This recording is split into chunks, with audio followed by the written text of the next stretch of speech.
Hi Nursery, Mrs Starkey here. The story I would like to read you is Mr Funny upsets Mr Fussy. Oh my goodness, so we see what Mr Funny gets up to. Okay, let's have a look. Mr Funny lives in a teapot-shaped house. He drives a shoe-shaped car and he has a teacup-shaped bath. He is funny, isn't he?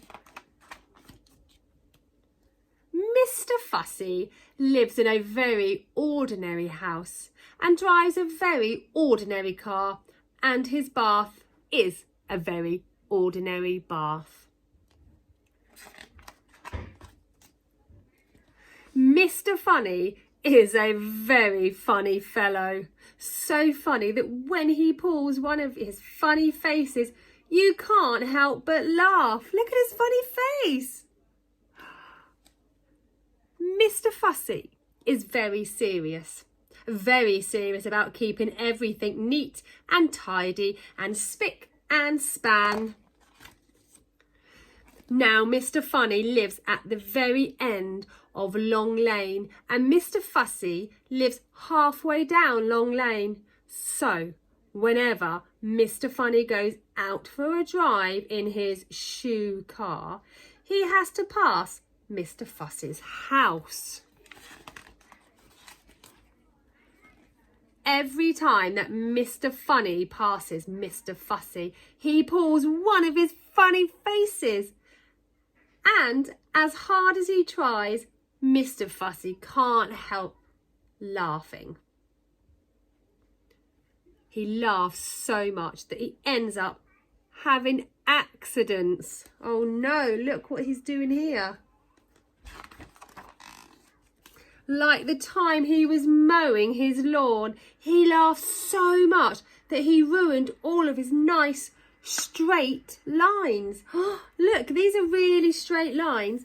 And then he started laughing and he's got a wiggly line. Oh my goodness. And when he was cleaning his windows, he laughed so much he fell off his ladder and squashed his prize pumpkin. Oh no. And he burnt his shoelaces while he was ironing them. Oh my goodness me. Let's see what happens. Mr Fussy was fed up. Oh, he looks fed up. Can you show me your fed up face? Oh, you look fed up too. But then he had an idea. He put up a sign on the lane just before his house. It read, "Please beep your horn." That should work, he said to himself. The idea was that if Mr Funny beeped his horn, Mr Fussy would have some warning and he could stop whatever he was doing. Oh, that's a good thing to do, isn't it?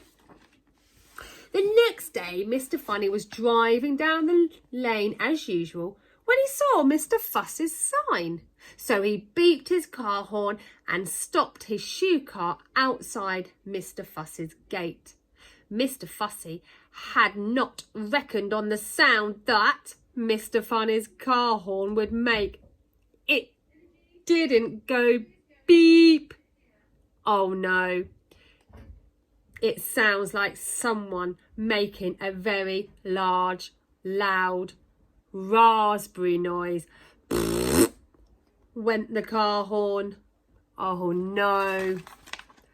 Mr Fussy was outside in his coal bunker, stacking his coal in neat rows. Mr Fussy didn't like untidy piles of coal. But when Mr Fussy heard the sound Mr Funny's car made, he started to giggle. And then he chuckled. And then he laughed. And he laughed so much he fell over into his neatly stacked coal. Once he had recovered from his laughing fit, he stormed out of his coal bunker. He was covered from head to foot in coal, and he was furious. He stormed over to Mr. Funny. "That's the most ridiculous car horn I've ever heard," he yelled at Mr. Funny. "There's a reason for that," Mr. Funny explained. "It's because it's not a car horn. It's a shoehorn." He laughed. And even Mr. Fussy had to admit it was quite funny. Wouldn't you agree? I really enjoyed that nursery. I haven't read the Mr. Men books for a long time, so I enjoyed that. I hope you enjoyed it as much as me, and I'll see you soon. Bye.